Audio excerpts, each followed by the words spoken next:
High level inequality के बारे में पढ़ने वाले हैं। पहले मैं आपको थोड़ा सा बेसिक के बारे में बताऊंगी कि हम लोगों ने पहले हमने क्या पढ़ा था और आज हम लोग क्या चीज पढ़ने वाले हैं।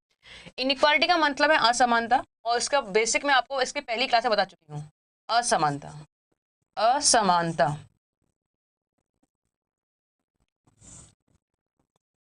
ठीक है। आपको मैंने पहले इससे पिछले वाली क्लास में क्या समझाया था, मैंने आपको एक छोटी सी टेबल्स बताई थी। ये टेबल थी आप लोगों के लिए।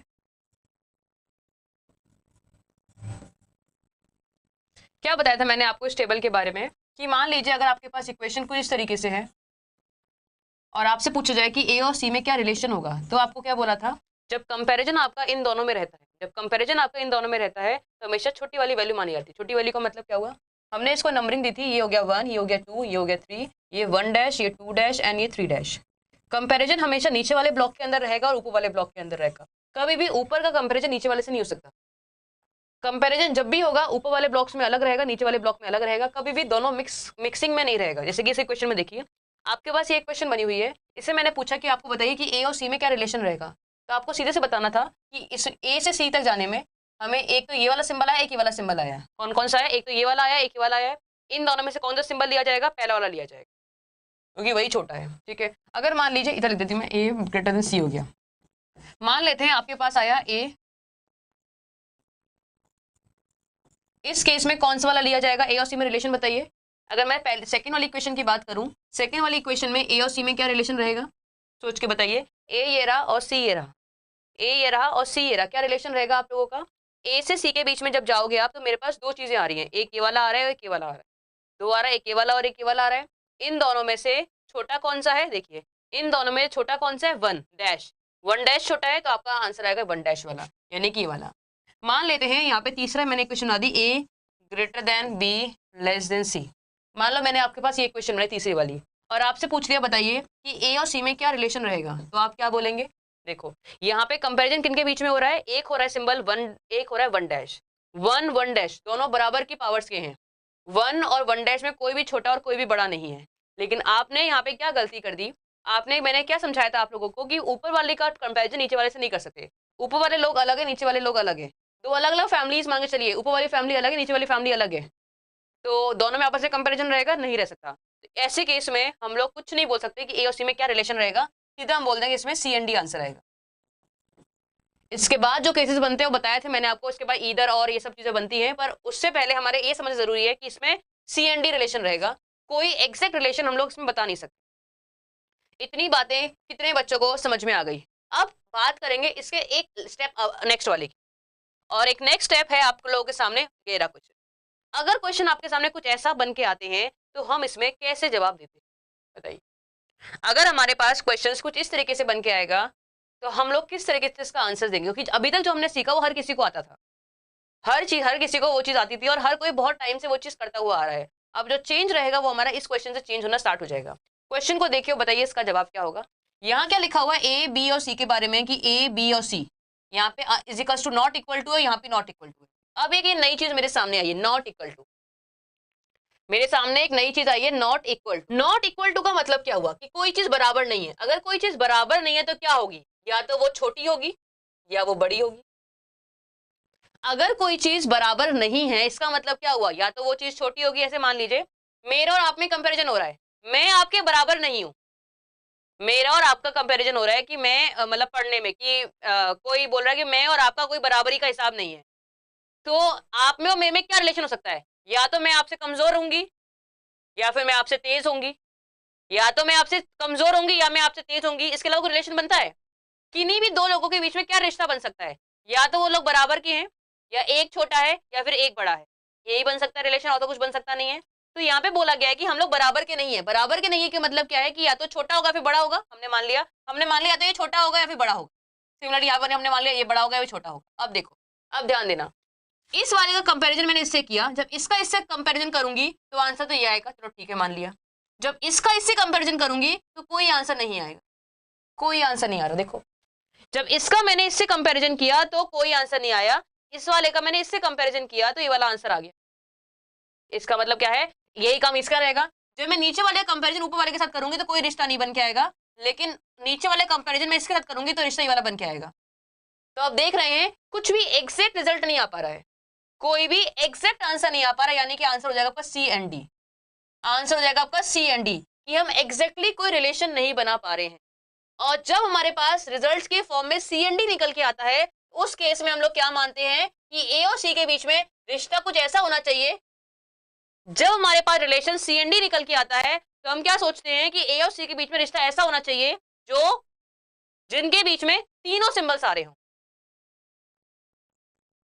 ये होता है, और इसी केस को हम बोलते हैं ईदर और केस। याद रखिएगा, ईदर और के में दो रिलेशंस, दो केसेस बन के आते हैं। फर्स्ट केस की हम बात नहीं कर रहे हैं, सेकंड केस की पहले हम बात कर रहे हैं, जहां पे दो लोगों के बीच रिश्ता निकल के आ रहा है वो सीएनडी का निकल के आ रहा है। जब रिश्ता सीएनडी का निकल के आता है तो क्या होता है, उन दोनों चीजों के बीच में, एलिमेंट्स के बीच में तीनों सिंबल्स का होना जरूरी है। अब यहाँ देखिए, यहाँ एक का फेस एक ही तरफ है चलेगा, एक का फेस एक ही तरफ है चलेगा, पर यहाँ इक्वल्स टू की मिसिंग है, इसलिए ये भी रॉन्ग हो गया, ये भी रॉन्ग हो गया। तो आंसर हो जाएगा आपका ईदर एंड और। आंसर क्या हो जाएगा, नीदर एंड नॉर, या फिर आप बोल सकते हैं और बोथ रॉन्ग। बात समझे या नहीं समझे?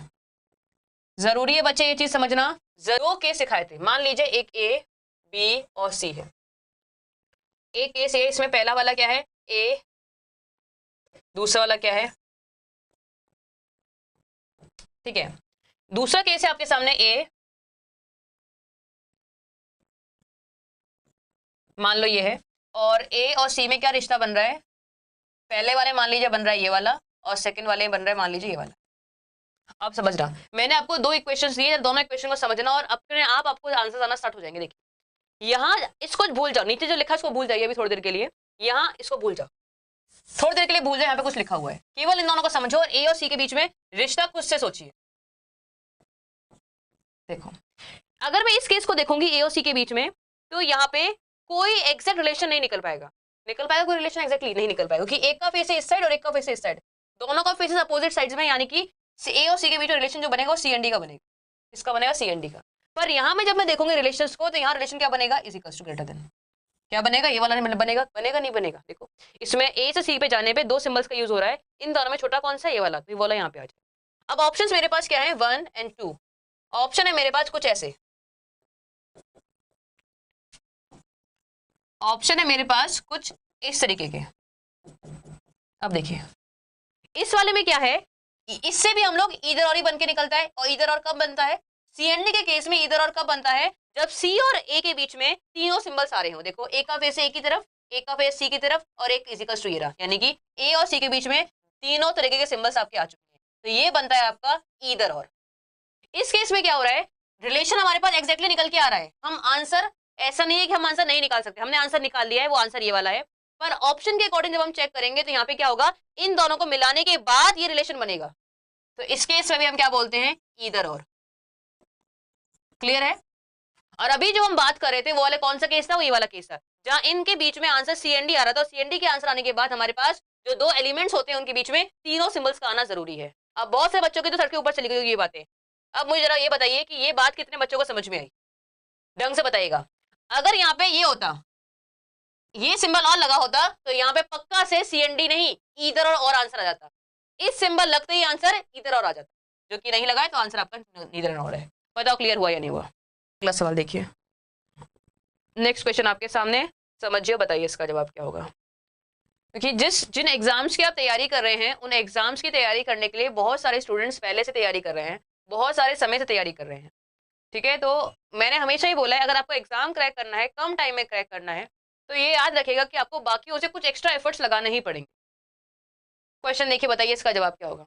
यहाँ मुझे निकालना रिलेशन एम और डब्ल्यू के बीच में, एम से डब्ल्यू चाहिए, एम कहाँ पे, एम ये रहा, और डब्ल्यू कहाँ पे, ये रहा। दो अलग अलग क्वेश्चन है, दोनों में एक कॉमन पॉइंट ढूंढिए, कॉमन पॉइंट आपका ई है, ये रहा ई। अब देखो पहले मैं एम से ई की तरफ जाऊंगी, एम से ई की तरफ जाने में क्या होगा, यहाँ पे नॉट इक्वल टू आ रहा है, नॉट इक्वल टू आ रहा है, कोई बात नहीं, यहाँ से यहाँ जाऊंगी तो मुझे इस वाले सिंबल में और इस वाले में कंपैरिजन करना है, और कंपैरिजन हो ही नहीं पाएगा, यहीं पे जवाब सीएनडी निकल के आ जाएगा। अब यहाँ देखिए, मुझे ई से डब्ल्यू की तरफ जाना है, ई से डब्ल्यू की तरफ जाना है, तो यहाँ पे दो सिंबल्स आ रहे हैं, एक सिंबल ये है, एक सिंबल ये है, एक ये रहा और एक ये रहा, इन दोनों में छोटा कौन सा है, छोटा ये वाला। हम बैकवर्ड्स की ओर जा रहे हैं तो इसका जस्ट रिवर्स हो जाएगा, तो आंसर ये वाला आएगा। अब मैं यहाँ पे तो सीएनडी निकल के आया और यहाँ पे ये वाला, इसमें कंपैरिजन करूंगी तो आंसर क्या निकल के आएगा, सीएनडी ही निकल के आएगा रिजल्ट के फॉर्म में। इसका मतलब इन शॉर्ट क्या हुआ कि हम M और W के बीच में रिलेशन नहीं निकाल पा रहे। आंसर है C एंड D। जब M और W के बीच में आंसर C एंड D आ गया, इसका मतलब क्या है, C एंड D को क्लैरिफाई करने का एक ही ऑप्शन है हमारे पास कि M और W के बीच में तीनों सिंबल्स आने चाहिए, एक ये वाला, एक ये वाला और एक ये वाला। अब देखो M ये रहा, W ये रहा, A ये रहा, G ये रहा। एक तो ये है कि A और W बराबर है तो A को हम W ही मान सकते हैं, ये W मान लिया। और यहाँ पे G और M बराबर है तो G को हमने क्या मान लिया, G को हमने M मान लिया। फिर भी देखिए एक सिंबल ये वाला यूज हुआ है कि M ग्रेटर देन वाला, एक M लेस देन वाला यूज हो गया। ये और ये देखिए दोनों सेम है, दिखने में अलग है। यहाँ पे भी इसका फेस M की तरफ है, यहाँ पे भी इसका फेस M की तरफ ही है, तो दिखने में आपको अलग लग रहे हैं पर है एक ही चीज है। तो यहाँ पे जवाब क्या हो जाएगा, बोथ रॉन्ग। जवाब क्या हो जाएगा, बोथ रॉन्ग। ठीक है, चालाकी खेली गई और कुछ नहीं है, सेम चीज है। A जो है W के बराबर है तो A को W लिख सकते हैं हम लोग, और G M के बराबर है, G को M लिख सकते हैं। अब इसको मैच करिए, यहाँ पे इसका फेस M की तरफ है, यहाँ पे भी इसका फेस M की तरफ है, ये दोनों इक्वेशन सेम ही है, सिर्फ सोचने में आपको गलत दिखाया जा रहा है कि भाई कुछ अलग है, बाकी कुछ भी चेंज नहीं है।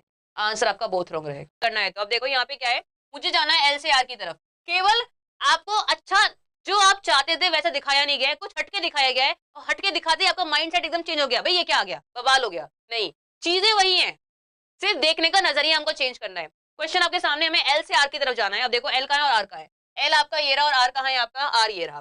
ठीक है, अब दो अलग अलग इक्वेशन है, दोनों में कॉमन पॉइंट ढूंढिए। कॉमन पॉइंट है आपका JKL Z कॉमन है, देखो Z यहाँ पे भी और Z यहाँ पे भी। अब ध्यान देना, L से मैं Z की तरफ जाऊंगी तो इन दोनों में सिंबल ये वाला रहेगा, कोई बात नहीं, और Z से R की तरफ जाएंगे तो यहाँ पे नॉट इक्वल टू आ गया। अब नॉट इक्वल टू को इसको कंपैरिजन कर लीजिए, हो ही नहीं पाएगा, आंसर C एंड D आ गया। कंपैरिजन हो सकता ही नहीं इन दोनों के बीच में, C एंड D आ गया आंसर। जब R और L और R के बीच आंसर C एंड D है, इसका मतलब L और R के बीच में तीनों सिंबल्स आने चाहिए, एक का फेस इधर, एक का फेस इधर, एक ऐसे वाला। तो देखिए यहाँ पे L और R है तो सही, एक का फेस है L की तरफ, इसका फेस भी है L की तरफ। देखो दिक्कत, बिल्कुल लग रहा था कि ये इधर और है, बिल्कुल पास में थे, लेकिन फिर भी इसका फेस है L की तरफ, इसका फेस भी L की तरफ, सिंबल से दिखने में ही उल्टे हैं, बाकी जवाब में तो सेम टू सेम है। वापस नीदर हो गया बच्चे, गलत, neither, C and D both wrong. इसका फेस भी L की तरफ, इसका फेस भी L की तरफ है, हमें बिल्कुल लग रहा था। अगर यहाँ पे ये होता, तीसरा ऑप्शन ये होता L नहीं R, ये वाला सिंबल होता तो हमारा जवाब क्या होता, इधर और। अगर लिख लीजिए एक, इसमें मान लीजिए 1 और 3 में आपका हो जाएगा इधर, ये लिख लीजिए 1 और 3 को अगर देखेंगे तो आपका आंसर इधर हो जाएगा, इससे क्या को याद रहेगा इन फ्यूचर भी। बताओ क्लियर हुआ या नहीं हुआ, सबको समझ में आई ये चीज। आगे क्वेश्चन नंबर नेक्स्ट देखो, बताओ। नेक्स्ट क्वेश्चन आपके सामने है, सोच समझ के जवाब दीजिएगा। आप देखो मुझे जाना है T से W की तरफ, T से W जाना है, T देखो ये रहा और W आपका ये रहा। अब T से W जा रहे हैं, यहाँ पे क्या क्या यूज हुआ है, देखो यहाँ पे 2 बार ये चीज यूज हुई है, और ये सिंबल आते ही हमें पास असमंजस सवाल स्थिति आ जाती है, यहाँ पे नॉट इक्वल टू है, इसका मतलब C एंड D आपका जवाब होगा। W और T के बीच में आंसर C एंड D आ रहा है, इसका मतलब क्या हो गया कि आंसर में रिजल्ट के फॉर्म में अगर इधर का केस बनता है तो ही में कुछ हो पाएगा, वरना नहीं हो पाएगा। देखो T W और A P है। अब देखो कि P का मतलब क्या, आखिरकार P का मतलब T है, P का मतलब क्या है, T ये तीनों बराबर की स्टेट में है, और A कहाँ ये रहा, A का मतलब क्या है, W मान सकते हो, A का मतलब W है। अब ध्यान देखो, ध्यान देना, T का फेस, इसका फेस T की तरफ है और इसका फेस W की तरफ, तीनों सिंबल आगे देखो यहाँ पे, इसका फेस T की तरफ है और इसका फेस W की तरफ है, यानी कि इन दोनों में बन जाएगा आपका इधर और। क्या बन जाएगा, इधर और। सिंगल फॉर्म में रिजल्ट्स के फॉर्म में ट्रू नहीं रहेंगे, ये जो फॉर्म, ये जिस फॉर्म में ये ट्रू रह सकते हैं वो है आपकी इधर और कंडीशन। इसमें आपका जवाब बोथ रॉन्ग नहीं होगा, यहाँ आपका जवाब इधर और होगा। यहाँ केवल मुखौटा पहन लिया है A और P का, बस, लेकिन बात अभी भी इसमें W और T की हो रही है। वो पहले तो मास्क पहले, शक्ल पहचान में नहीं आती, मेकअप वगैरह लगा के, वही काम क्या है, A और P का मेकअप लगा लिया है, लेकिन पीछे इनके पीछे W और T छुपे हुए हैं। ठीक है, मेकअप का कुछ नहीं है। क्वेश्चन देखिए आपके सामने अवेलेबल। अब देखो सवाल आपसे क्या बोला, सवाल बहुत सिंपल सा है। क्वेश्चन है D ग्रेटर देन B, इसको हमें ट्रू करना है, इसको मुझे ट्रू करना है, इस चीज को मुझे ट्रू करना है। ध्यान देना कैसे करेंगे हम, D ये रहा और B ये रहा, D ये रहा, B ये रहा, इसको मुझे ट्रू करना है। इसको ट्रू करने की कंडीशन समझिएगा क्या है। ट्रू करने की कंडीशन ये है कि सबका फेस, सबका जो फेस रहेगा वो फेस रहेगा D की तरफ, पहली कंडीशन। यानी कि इक्वेशन में क्या आ सकता है कि सबका फेस D की तरफ रहना चाहिए, तो ये वाला सिंबल आएगा, या फिर ये वाला आएगा, या फिर ये वाला आएगा, इन तीनों में से एक सिंबल आएगा। ठीक है, या तीनों भी आ सकते हैं। सेकंड कंडीशन क्या रहेगी, हाईएस्ट सिंबल जो होना चाहिए वो ये वाला होना चाहिए, मतलब हम इसको स्किप नहीं कर सकते, मेरे पास ये वाला एक ना एक ऑप्शन में होना ही चाहिए। अब ध्यान दो, इसमें देखिए सबका फेस डी की तरफ चाहिए, ये हो सकता है सबका फेस डी की तरफ है, चलो ठीक है। इसमें भी सबका फेस डी की तरफ है, लेकिन इसमें दो साइडेड फेस है, ये नहीं चलेगा। यहाँ पे भी सबका फेस डी की तरफ है, ये भी चलेगा। मैं क्या चला सकती हूँ, ए चला सकती हूँ, बी चला सकती हूँ, सी चला सकती हूँ, डी नहीं चला पाऊंगी। अब ए बी और सी में से आंसर क्या होगा? ये भी सही है, ये भी सही है, ये भी सही है, पर ये इतना सही नहीं है, इसको मैं गलत बोलूंगी। क्यों? अगर मान लो यहाँ पे, मान लो यहाँ पे ये चीज आ गई, ये सब चीजें माइंड में कैलकुलेट करने वाली चीजें, माइंड में जितना करो उतना बेटर रहेगा। मान लो मैंने यहाँ पे ये रखा, तो बी और डी में क्या रिलेशन बनेगा पता है आपको? ये रिलेशन बन सकता है। क्यों? क्योंकि यहाँ पे जिन तीन सिंबल्स का यूज हुआ है उन तीनों में से ही जो छोटा रहता है वही आता है। जिन तीन सिंबल्स का यूज हुआ है उसमें सबसे छोटा जो रहेगा वही आएगा, और इसके अकॉर्डिंग छोटा ये वाला है, तो वो वाला आ गया। पर अपने अकॉर्डिंग हमें लाना ये सिंबल है, इसका मतलब कहीं ना कहीं एक जगह पे ये चीज यूज होनी ही होनी चाहिए। यहाँ पे नहीं हुई है, यहाँ पे भी हुई है, यहाँ पे भी हुई है, तो दोनों ही वाले ऑप्शन आपके सही रहेंगे। इसका मतलब option number E, both E B and C आपका सही जवाब।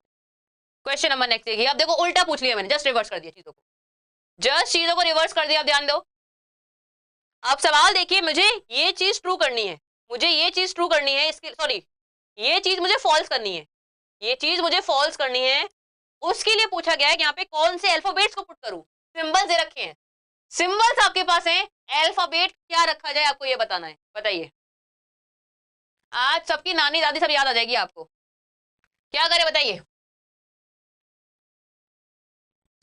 बैंकिंग तो मैम, रीजनिंग तो ऐसे ही हो जाती है, ऐसे ही है ना, ऐसे ही चुटकियों में। कुछ बच्चे बोलते हैं रीजनिंग क्या है, चुटकियों में होती है। जवाब दीजिए आप चुटकियों का। ऐसे क्वेश्चंस में हमें क्या देखना होता है, ऐसे क्वेश्चंस में हमें क्या देखना होता है? देखो z ग्रेटर देन, ये इसको हमें फॉल्स करना है। अब वन बाय वन हमें चीजों को नोटिस करना पड़ेगा। देखो नोटिस हमें क्या करना पड़ेगा, z यहाँ रखा, z और x को देखिए, z यहाँ पे x यहाँ पे, z और 1 2 3 4, z यहाँ रहेगा और 1 2 3 1 2 3 4 5 6 ना मैं देती हूँ, z फर्स्ट पे और फोर्थ पे x रहेगा। अगर ये दोनों यहाँ पे पुट हुए, ये दोनों यहाँ पे पुट हुए, तो ये चीज ट्रू हो जाएगी। देखो z यहाँ पे आ गया, x यहाँ पे आ गया, बीच में कुछ भी आ जाए कोई फर्क नहीं पड़ना चाहिए। इसकी वजह से रिजल्ट जो रहेगा वो यही रहेगा जो हमें नहीं चाहिए। पहली चीज माइंड में देखिए, यहाँ पे आपका z है और x यहाँ पे, इस केस में ये वाली कंडीशन फॉल्स है, इस केस में ये कंडीशन फॉल्स हो गई। और देखते हैं, रुकिए इसको देखो, z मान लीजिए यहाँ पे है लिखा हुआ है और x आपका लास्ट में। अगर मैं यहाँ से यहाँ पे जाऊंगी देखूंगी, तो इस केस में देखिए सबका फेस z की तरफ है और हाईएस्ट सिंबल ये वाला ही है, तो ये चीज आपकी ट्रू हो जाएगी। तो ये भी नहीं होगा और ये भी नहीं होगा। यहाँ देखो z आपका यहाँ पे हो गया, z आपका यहाँ पे और x आपका यहाँ पे। अब देखो इस केस में भी ये चीज ट्रू हो जाएगी, z और x, z यहाँ पे और x यहाँ पे। आखिरी में देखिए z यहाँ पे और x यहाँ पे। इस केस को अगर हम देखेंगे, इस वाले केस को, तो यहाँ पे ये कंडीशन फॉल्स हो गई। ऑप्शन नंबर ई में ये कंडीशन फॉल्स हो गई, तो या तो ई रहेगा या फिर आपका बी रहेगा। ई और बी में से आपका एक आंसर रहेगा, उसी के अकॉर्डिंग ये कंडीशन आपकी फॉल्स रहेगी, बाकियों में ट्रू रहेगी। आई बात समझ में या नहीं आई? चीजें जितना माइंड में, इसको हमें कुछ भी लिखने की जरूरत नहीं थी, हम माइंड में देख सकते थे। कैसे देखेंगे समझो, माइंड में कैसे देख सकते थे? देखो आप देखिए z ऊपर है, बाद में x आएगा, तो कहीं में भी लिख रखा जाए सबका फेस, सारे सिंबल ऐसे हैं, देखो सारे सिंबल इस तरीके से, मतलब यहाँ पे अगर z रखा गया तो हर जगह आपका आंसर यही फॉर्म में आएगा, सिवाय यहाँ पे, सिवाय यहाँ पे या यहाँ पे, इन दोनों जगह या फिर यहाँ पे, इन जगह zx कहीं पे आता है तो ही वो चीज ट्रू नहीं रहेगी, वरना सब जगह ट्रू रहेगी। एक बात ध्यान रखिए, अगर एक बार कभी सिंबल ऐसा वाला आ गया कहीं पे भी, तो रिजल्ट के फॉर्म में यही वाला आंसर सही रहता है, ये तो पता ही है। देखो अगर मान लीजिए कहीं पे ये तीन सिंबल्स का यूज हो रहा है तो रिजल्ट के फॉर्म में यही रहेगा, अगर ये भी रहा तो भी रिजल्ट के फॉर्म में ये रहेगा, अगर ये भी रहा तो भी रिजल्ट के फॉर्म में यही रहता है। इसका मतलब एक बार ये सिंबल आ गया तो इसी को ही आना है, चाहे कोई आए या ना आए। लेकिन अगर ये सिंबल नहीं है, अगर ये सिंबल नहीं है तो ही रिजल्ट कुछ और आ सकता है, वरना नहीं। ये बात आपको याद रखना है, क्लियर है? ये सिंबल बड़ा पावरफुल सिंबल है भाई। अगला सवाल देखिए, क्वेश्चन देखिए, बताइए, पहले आप समझ लीजिए सवाल है क्या और फिर मुझे बताइए।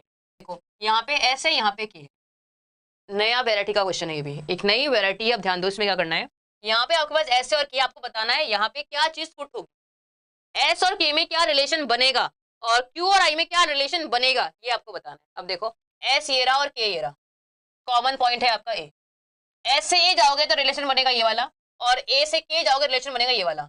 इनको कंपेयर करोगे तो रिजल्ट के फॉर्म में यही वाला आ जाए। कितना फास्ट हुआ, और ये तो सोचना भी नहीं चाहिए था, केवल मन में होना चाहिए था। एस से ए गए, हाईएस्ट सिंबल दिख रहा है ये वाला होगा, ए से के गए, हाईएस्ट सिंबल ये वाला है, और एक बार ये सिंबल आ गया तो यही आना है, कुछ और आएगा ही नहीं, तो आंसर ये हो गया। क्यू से आई जाओ, क्यू से आई, क्यू ये रहा और आई आपका ये रहा, क्यू से ए गए equals to, equals to compare किसी से भी कर लीजिए, इजिकल्स टू नहीं आएगा।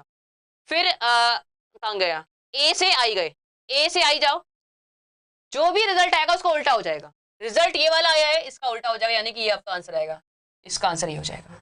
तो पहले वाले में रिजल्ट ये आएगा, दूसरे वाले रिजल्ट ये आएगा, तो ऑप्शन नंबर सी आपका सही, ऑप्शन नंबर सी आपका सही है। क्लियर। नेक्स्ट क्वेश्चन देखिए, अगला सवाल आपके सामने, बताओ इसका जवाब क्या होगा। क्वेश्चन देखिए, आपको बी और डी में रिलेशन बताना है, बी आपका ये रहा और डी आपका ये रहा, इन दोनों में कॉमन देख लीजिए, टी एफ बी और जी, टी कॉमन है, टी आपका ये रहा कॉमन पॉइंट, टी आपका ये रहा, ठीक है। अब बी से पहले टी जाओ, जो भी आएगा उसको उल्टा कर लीजिए, ये आपका आंसर है, और टी से आप ये जाइए, जो भी आएगा उसका उल्टा कर, इसको कंपेयर कीजिए, रिजल्ट के फॉर्म में यही आएगा, यानी कि ये आपका आंसर है बी से डी में। अब जी से आई जाना है आपको, जी से आई जाइए, जी कहाँ है और आई कहाँ है, देखो जी आपका ये रहा और आई आपका ये रहा, पहले जी से टी चले जाओ, रिजल्ट के फॉर्म में जो भी आएगा उसको उल्टा कर देना, और फिर टी से आई चले जाओ, रिजल्ट के फॉर्म में जो भी आएगा उसको उल्टा कर देना, इसमें कंपैरिजन करोगे तो भी रिजल्ट के फॉर्म में यही आएगा, सॉरी हाँ रिजल्ट के फॉर्म में यही आएगा, तो दोनों का फेस एक ही साइड है, ऑप्शन नंबर ई, दोनों का फेस एक ही साइड है, यानी कि ऑप्शन नंबर ई आपका सही जवाब है। बताइए क्लियर हुआ या नहीं हुआ। If all the letters of production word are arranged in reverse dictionary order, then how many letter place unchanged in the new arrangement. देखिए मेरे पास एक वर्ड है प्रोडक्शन, प्रोडक्शन, ठीक है, इसको मुझे अरेंज करना है कैसे, रिवर्स डिक्शनरी ऑर्डर के अंदर, रिवर्स डिक्शनरी ऑर्डर के अंदर, बस कहने का मतलब ये है कि आपको यहाँ से यहाँ अल्फाबेटिकल ऑर्डर में अरेंज करना है, रिवर्स डिक्शनरी ऑर्डर कुछ नहीं होता, केवल आपको अरेंजमेंट जो करने हैं वो यहाँ से यहाँ पे अल्फाबेटिकल ऑर्डर में करने हैं। अगर आप उल्टा सोचोगे Z X Y तो कभी अरेंज ही नहीं कर पाओगे, तो अरेंज करिए, कैसे करेंगे आप इसको अरेंज। एक क्वेश्चन थोड़ा टाइम टेकिंग रहेगा कि आपको 10 सेकंड्स टू 15 सेकंड्स लगेंगे सवाल को सॉल्व करने के लिए, इससे ऊपर नहीं लगना चाहिए। अब देखो आप क्या हो जाएगा, पहले पहले आपका C हो गया, D हो गया, I हो गया, एक सेकंड थोड़ा पास लेती हूँ तो आपको क्लियर भी रहेगा, एक सेकंड,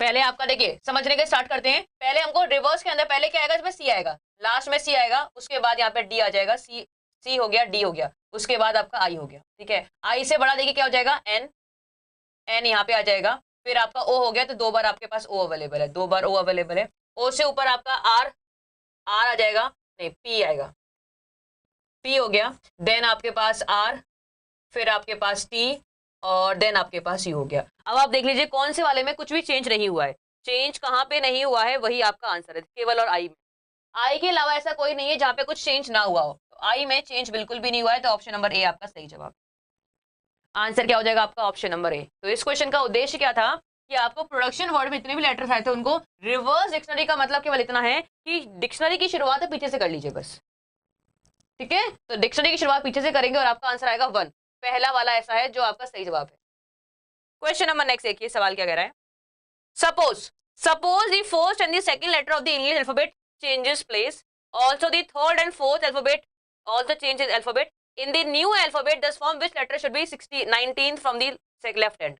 बताओ क्या होगा, सोच समझ के जवाब दीजिएगा इस क्वेश्चन का। इसमें आई थिंक वर्ड नहीं दिया हुआ है, इसमें आई थिंक वर्ड आपका मिसिंग है, एक सेकेंड। क्वेश्चन देखिए, सवाल है आपके सामने कि first and the last letters of the English second letter, first and second of the English alphabet change place, यानी कि ए एंड बी, ए और बी ने अपनी जगह बदल ली, ठीक है कोई बात नहीं। अब पूछा हुआ है प्लेस, ठीक है, थर्ड और फोर्थ ने जगह बदल ली, फिफ्थ और सिक्स्थ ने जवाब बदल ली, in the new alphabet thus formed which letter would be 19th from the left hand. Left का मतलब क्या होगा, यहाँ से 19th पोजीशन पे क्या होगा, ध्यान देना, 1 2 3 4 5 6 7 8 9 10 11 12 13 14, कहने का मतलब ये है कि यहाँ पे पहले सारे ऑड नंबर्स आ रहे हैं और यहाँ पे सारे इवन नंबर्स आ रहे हैं, यानी कि 90 वाला रिप्लेस होगा 20 के साथ, 90 और 20 आपस में रिप्लेस हो जाएंगे, तो जो चीज 19 पे होती है वो एक्चुअली में 20 पे आ जाएगी, तो यहाँ पे आंसर हो जाएगा टी, आंसर क्या हो जाएगा टी। कितने बच्चों को ये बात समझ में आई कि ऑप्शन में अवेलेबल तो नहीं है पर कोई बात, आंसर हो जाएगा टी। बताओ क्लियर हुआ या नहीं। अभी भी आप लोगों ने गलती करी, देखो वो कह रहा है फर्स्ट और सेकंड वाला रिप्लेस हो रहे हैं, यानी कि ऑड और even, odd even odd even odd even replace हो रहे हैं आपस में, तो 1 और 2 रिप्लेस हो गए, 3 एंड 4 रिप्लेस हो गए, तो 11 12 13 14 15 16 17 18 क्या हो गया 17, 18, 19, 20। तो रिप्लेस क्या होगा, ये दोनों आपस में रिप्लेस होंगे। जो आपने सोचने में गलती कर दी, आपने कुछ और ही सोच लिया, समझे। पहले ऑड वाला इवन के साथ रिप्लेस हो रहा है, पहले ऑड देन इवन फिर ऑड फिर इवन। तो पहले वाला ऑड हो गया 19 नंबर एंड देन इवन हो गया 20 नंबर। तो रिप्लेस कौन से हुए, ये दोनों रिप्लेस हुए। तो आंसर आपका टी रहेगा। तो जिन्होंने भी आंसर आपका आर दिया था वो आंसर गलत है। आंसर आर नहीं होगा, आंसर आपका टी होगा, जो इसमें अवेलेबल नहीं है। तो आंसर हो जाएगा नन ऑफ, आंसर हो जाएगा आपका none of. Okay, next question देखिए। कितना आसान सवाल था, क्वेश्चन बहुत ही आसान था, केवल समझने में आपको दिक्कत होगी और कुछ नहीं रहा। एक थर्ड पैटर्न आपके सामने ऐसा पूछा जाएगा, सवाल देखिए। फैन HNENYCTKIRUN कुछ वर्ड्स लिखे हुए हैं ऊपर की ओर, ठीक है। अब सवाल क्या पूछा हुआ है, if in each of the words all the alphabets are arranged in the reverse order, सबको रिवर्स ऑर्डर में अरेंज किया है within the word, then which is second letter of the fourth from the right hand in the new arrangement. बाप रे बाप, कितना बड़ा सवाल और क्या क्या पूछ लिया इसने। पहले समझिए कि आपसे पूछा क्या हुआ है। बच्चे क्या करते हैं, इसको समझेंगे नहीं। पहले इसने कहा है कि रिवर्स में अरेंज कर दो, तो पहले रिवर्स में अरेंज कर देंगे। नहीं भाई बेटा, पहले रिवर्स में अरेंज नहीं करना है, हमें पहले समझना है कि हो क्या रहा है। यहाँ पे पूछा क्या है हमसे, पूछा है which is the second letter of the fourth word होगा। नई व्यवस्था में fourth word from right hand, fourth word from right hand. अब देखो राइट से फोर्थ वर्ड कौन सा है, 1 2 3 4। इसको हमने अरेंज किया कैसे, रिवर्स ऑर्डर के अंदर। तो पहले आएगा ई, देन आएगा एच और देन आएगा ई। और इसके अंदर आपसे पूछा हुआ है सेकेंड लेटर, सेकेंड लेटर कौन है, एच। तो आंसर आपका एच हो जाएगा, समझे। क्वेश्चन नंबर नेक्स्ट है, सवाल आपके सामने, ट्राई कीजिए इस क्वेश्चन को। सवाल है कि वही आपके पास कुछ वर्ड्स दे रखे हैं और आपको कुछ चीजें बता रखी है, सोचिए क्या है। If in each of the word all the alphabets are arranged in reverse order, सबको रिवर्स ऑर्डर में अरेंज किया है। आप शायद एक बात समझते नहीं हो, एक बात समझिएगा। यहाँ क्या लिखा हुआ है, if in each of the words, हर एक वर्ड के अंदर, यानी कि हम FAN की बात करेंगे तो FAN को हमें अरेंज करना है अल्फाबेटिकल ऑर्डर में। HEN की बात करेंगे तो HEN को अरेंज करना है अल्फाबेटिकल ऑर्डर में। If in each of the words, हर एक वर्ड के अंदर हमें उसको रिवर्स ऑर्डर में अरेंज करना है। उसके बाद क्या करना समझिएगा, within the word, then which is third letter of the fourth word from the left hand, left hand से चौथे शब्द का दूसरा लेटर। तो चौथे शब्द का दूसरा लेटर क्या हो जाएगा आपका, रिवर्स ऑर्डर में पहले अरेंज करना है। तो I, K और T, तो आंसर आपका K हो जाएगा। अब आपको इतना सोचने की जरूरत नहीं थी, आपको क्या सोचना था कि लेफ्ट हैंड से चौथा शब्द कौन सा, ये रहा। लेफ्ट से चौथा कौन सा हो गया, ये चौथा हो गया। अब इस चौथे में सेकंड लेटर है, तो आपको लिखने की जरूरत नहीं थी, आपको सिर्फ सोचना था कि पहले इसमें K I आएगा, I के बाद K आएगा, तो आंसर K हो गया, बस। क्वेश्चन नंबर नेक्स्ट, एक ही सवाल आपके सामने है। डेट, होम, स्टार, कम और लिव लिखा हुआ है। क्वेश्चन क्या पूछा है, इफ वी रिप्लेस, अगर हम रिप्लेस करते हैं ऑल दी कॉन्सोनेंट, सभी कॉन्सोनेंट्स इन वर्ड्स को with the succeeding alphabet. Succeeding का मतलब क्या होता है बताऊंगी। Then how many words does formed have more than 2 vowels, ऐसा करने पे कौन से वाले में 2 से ज्यादा वॉवल्स होंगे। सक्सीडिंग का मतलब क्या है, ऐसे कि मान लो डी दे रखा है, तो डी के बाद वाला लिखेंगे, डी के बाद ई आता है, ई लिख देंगे, ठीक है। तो टी है, टी के बाद यू आता है, यू लिख देंगे। अब ध्यान दो, डी के बाद ई, फिर ए तो है ही, टी यू, यहाँ पे 2 से ज्यादा वॉवल्स है, HI O और E, I O और E, यहाँ पे भी 2 से ज्यादा वॉवल है। TUAS यहाँ पे नहीं है, DOMNE यहाँ पे भी नहीं है, LOI और E बिल्कुल यहाँ पे भी है। तो कुल मिला के मेरे पास ऐसे 3 अल्फाबेट्स हैं, कुल मिला के मेरे पास ऐसे 3 वर्ड्स हैं जिसमें 2 से ज्यादा वॉवल्स है। यहाँ पे भी आपके पास, यहाँ पे जो 4 वॉवल्स है, यहाँ पे 3 है, वहां पे भी 3 है। तो ऑप्शन नंबर कितना हो जाएगा, 3। आंसर आपका ऑप्शन नंबर 3 हो जाएगा कि 3 ऐसे वर्ड्स है जिसमें कुल मिला के वर्ड्स 4 कैसे हो गए यार, आप तो भाइयों और बहनों दिमाग को कृपया साथ लेके आया करें। देखो डी के बाद ई आएगा, फिर ये ए तो है ही, TU और ई रहेगा, तो 4 वॉवल्स हो गए, HIOMN और E। यहाँ पे भी 3 हो गए, STTU और ए तो रहेगा RS। यहाँ पे 2 रह गए, तो ये वाला काउंट नहीं होगा। CDOM और N, तो M के बाद N और O और E, यहाँ पे भी 2 हैं, तो ये भी काउंट नहीं होगा। मोर देन 2 पूछा हुआ है, मोर देन 2 वॉवल होना चाहिए, 2 से ज्यादा होने चाहिए। तो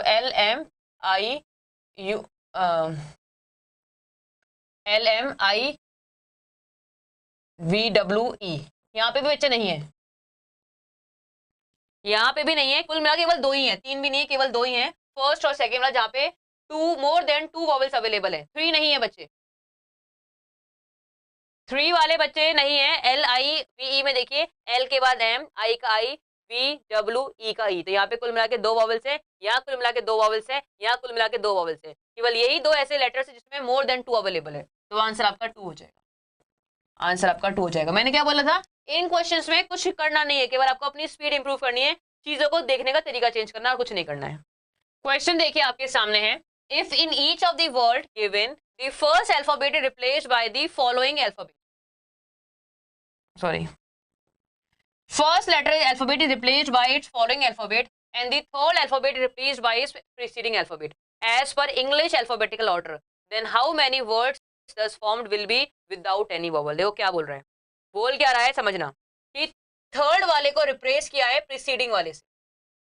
अब प्रीसीडिंग का मतलब क्या होगा, और यही काम किया है नहीं, फर्स्ट वाले को रिप्लेस किया है हमने किससे, फॉलोइंग वाले से, फॉलोइंग मतलब बाद वाले से, और थर्ड वाले को रिप्लेस किया प्रीसीडिंग वाले से, यानी कि पहले वाले से, समझे, पहले वाले को रिप्लेस किया इसके बाद जो आएगा उस वाले से, और तीसरे वाले को रिप्लेस किया उससे पहले जो आएगा उससे। तो पूछा हुआ है ऐसे how many word the found will be without any vowel, ऐसे कितने शब्द होंगे जिनमें कोई वॉवल होगा ही नहीं। तो देखते हैं, आर इसको पहले वाले से, तो 18 है, 17 क्यू, ठीक है, और यहाँ पे आपका टी यू।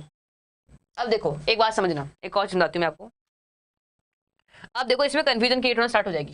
कंफ्यूजन क्या रहेगी कि पहले बाद वाला ले या पहले वाला ले, तो आप क्या करो, पहले एक चीज कंप्लीट कर लो, इसके पहले वाले कंप्लीट कर लेते हैं। सोचिए क्या करेंगे, मतलब दिमाग लगाओ पहले अपना, कैसे करेंगे जवाब हमारा सही आ जाए। हमें ये पता लगाना है कि विदाउट एनी वॉवल्स होना चाहिए, एक भी वॉवल ना हो। यहाँ पे देखो बीच वाले वॉवल है, यहाँ बीच वाले वॉवल है, तो इसमें कुछ भी करेंगे कोई फर्क नहीं पड़ने वाला। यहाँ बीच में वॉवल है, इसमें कुछ भी करेंगे कोई फर्क नहीं पड़ेगा। यहाँ बीच में है, इसमें कुछ भी करेंगे कोई फर्क नहीं पड़ेगा। बचा आपका ये वाला, इसमें आप चेक कर सकते हो। केवल बात हो रही है पहले वाले की और थर्ड अल्फाबेट वाले की, बीच वाले में कोई भी चेंजेस हमें नहीं करने हैं। यहाँ बीच वाले में ऑलरेडी वॉवल्स अवेलेबल है, तो इसमें कुछ करें या ना करें वॉवल तो रहेगा ही रहेगा। बचा केवल आपका एस क्यू पी, इसमें आप कुछ चेंज कर सकते हैं। तो एस से पहले 19 से पहले हो गया 18, सॉरी एस टी, यहाँ पे आ जाएगा टी, और 16 से पहले हो जाएगा 15 यानी कि ओ।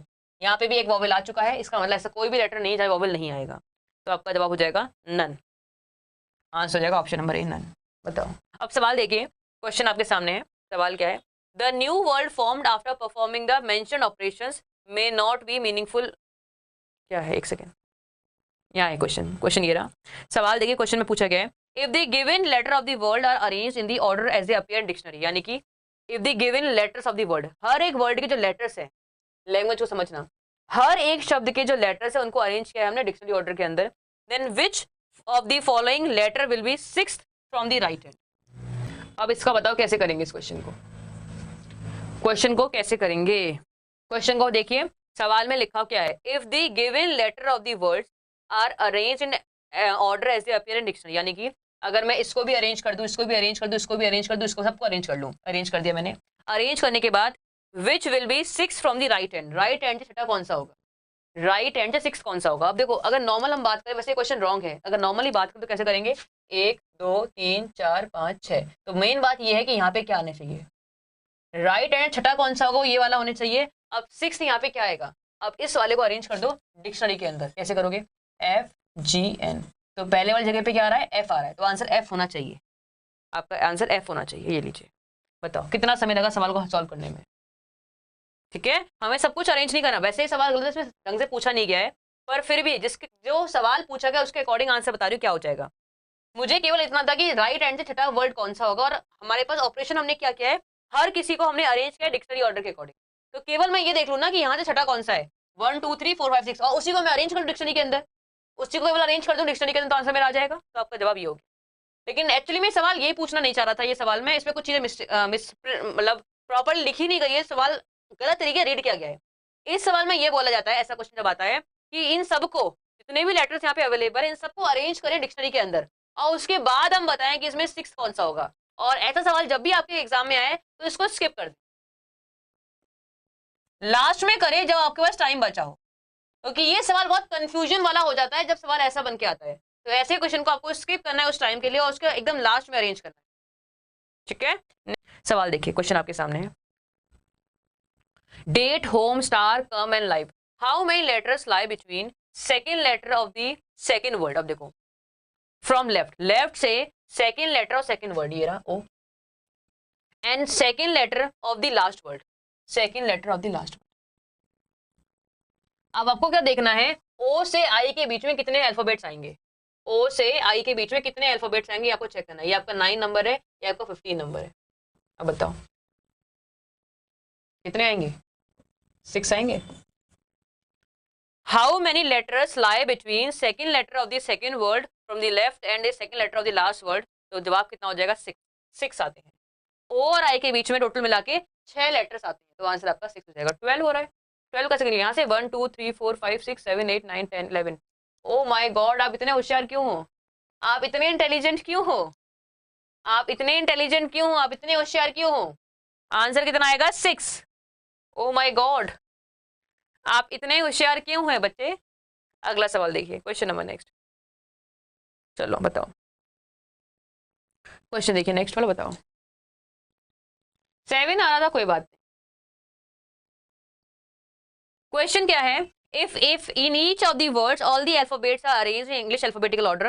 मैंने हर एक को इंग्लिश अल्फाबेटिकल ऑर्डर में अरेंज कर दिया, विद इन द वर्ड लिखा हुआ है शब्द। ऐसे कितने वर्ड्स है जिसमें शुरुआत में वॉवल नहीं आएगा, तो हमें केवल ये चेक करना है कि शुरुआत में वॉवल किसमें नहीं आ रहा है।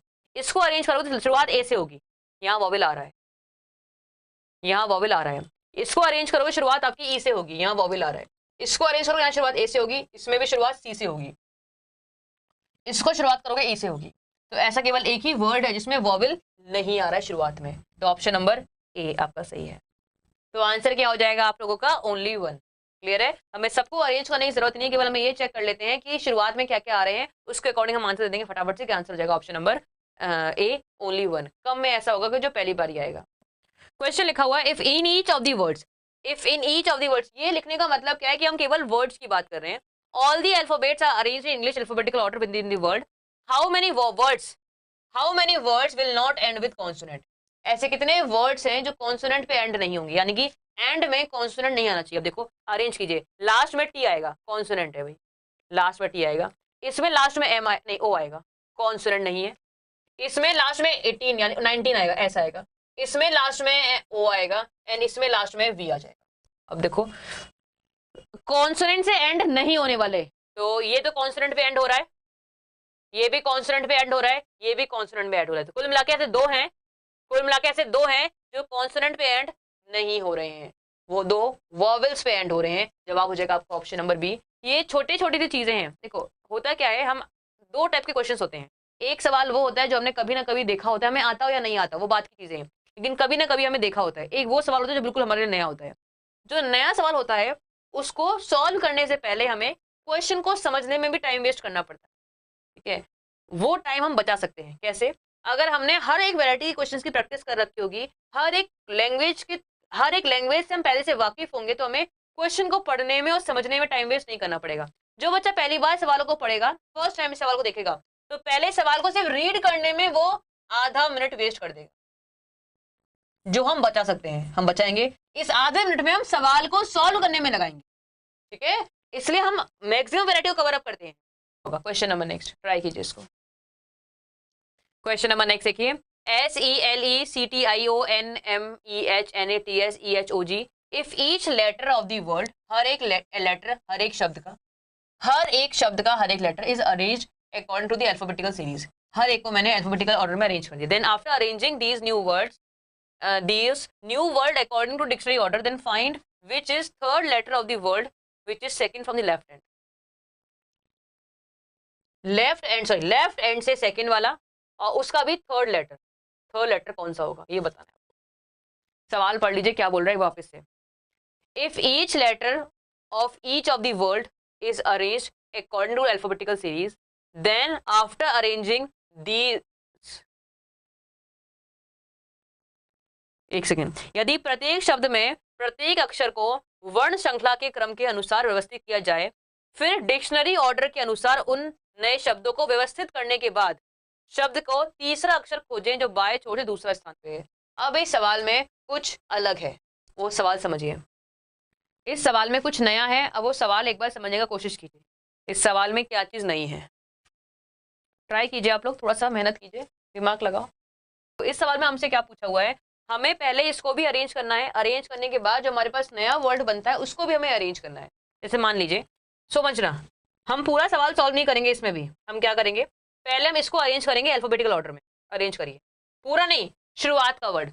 यहाँ सबसे पहले ई आएगा, यहाँ पहले ई आएगा, यहाँ पहले सबसे पहले क्या आएगा, सी से शुरुआत होगी, यहाँ शुरुआत ई से हो जाएगी, यहाँ शुरुआत ए से होगी और यहाँ शुरुआत ई से हो जाएगी। अब इसको अरेंज करेंगे हम लोग, इसको अरेंज करेंगे अल्फाबेटिकल ऑर्डर में। तो पहले क्या आएगा, ए वाला आएगा, फिर आपका सी वाला आएगा, ठीक है। तो हमें तलाश है तीसरे लेटर की, नहीं, सेकंड फ्रॉम द लेफ्ट, हमें तलाश थी दूसरे लेटर की, केवल हमें तलाश थी second from the left end, left से सेकंड लेटर की, वो है ये वाला, तो CTIO ये वाला आएगा, ठीक है। अब इसको अब अरेंज कर दीजिए अल्फाबेटिकल ऑर्डर में। तो पहले आपका सी आएगा, उसके बाद आपका आई आ जाएगा, then O and then T आ गया। अब इसके अंदर आपसे पूछा हुआ है तीसरा लेटर, तो थर्ड लेटर क्या है आपका, O।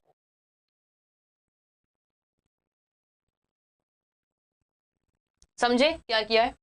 हमें पूरा क्वेश्चन नहीं करेंगे, हम कैसे करेंगे, हम बहुत चालाकी खेलेंगे। चालाकी कैसे खेलेंगे, चालाकी तो खेलनी होती है। हम क्या करेंगे, हमने केवल इतना पता लगाया कि इन सब में किसी भी मतलब किसी भी अल्फाबेट को और या फिर वर्ड को, किसी भी शब्द को अरेंज करने के लिए हमें क्या चाहिए, उसका पहला लेटर, उसी के अकॉर्डिंग वो अरेंज होता है। तो मैंने सबका फर्स्ट लेटर लिख लिया कि फर्स्ट में क्या आना चाहिए था, वो लिख लिया, फिर मैं अरेंज करना स्टार्ट किया। अरेंज किया तो पहले क्या आएगा, फर्स्ट लेटर ये आएगा, सेकंड लेटर ये रहेगा, फर्स्ट वर्ड ये, सेकंड वर्ड ये, और हमें सेकंड वर्ड की तलाश लेफ्ट हैंड से, लेफ्ट सेकंड आपका ये हो चुका है।